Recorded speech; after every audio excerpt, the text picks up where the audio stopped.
సాత్వికులంట భూలోకాన్ని స్వతంత్రించుకుంటారు. కాబట్టి ఈరోజు అనేక మందిని మన జీవితంలో మనం కోల్పోతున్నాం.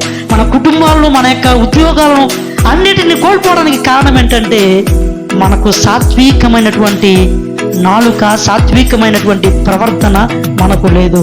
చూడండి దేవుని బిడ్డలారా, చాలా మందికి ఎప్పుడు వస్తుంది అనుకున్నారు సాత్వికము? అన్నీ పోయిన తర్వాత, ఆరోగ్యం పోయిన తర్వాత, ఉద్యోగం పోయిన తర్వాత, ధనం పోయిన తర్వాత, అన్నీ పోయిన తర్వాత మెల్లగా వస్తాయి మాటలు. అప్పటిదాకా పెద్ద పెద్ద కేకలు ఉంటాయి. చూడండి అక్కడేమంటున్నాడు మత్తయి సువార్త 12వ అధ్యాయము 19వ వచనం చూడండి. ఈయన జగడము ఆడడు, కేకలు వెయ్యడు, వీధులలో ఈయన శబ్దము ఎవనికి వినబడదు.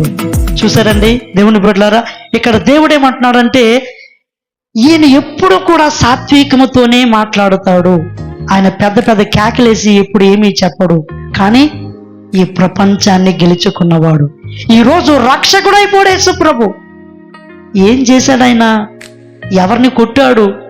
ఎవరిని గెలిచాడు? ఎవరి తప్పులెంచాడు? ఎవరి తప్పులెంచలేదు.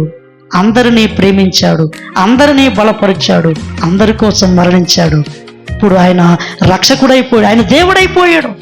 మానవుడిగా పుట్టిన ఆయన్ని రక్షకుడుగా మార్చింది ఏంటి అంటే ఆయనలో ఉన్నటువంటి మృదు అయినటువంటి స్వభావమే. కేకలు వేసే తత్వం కాదు.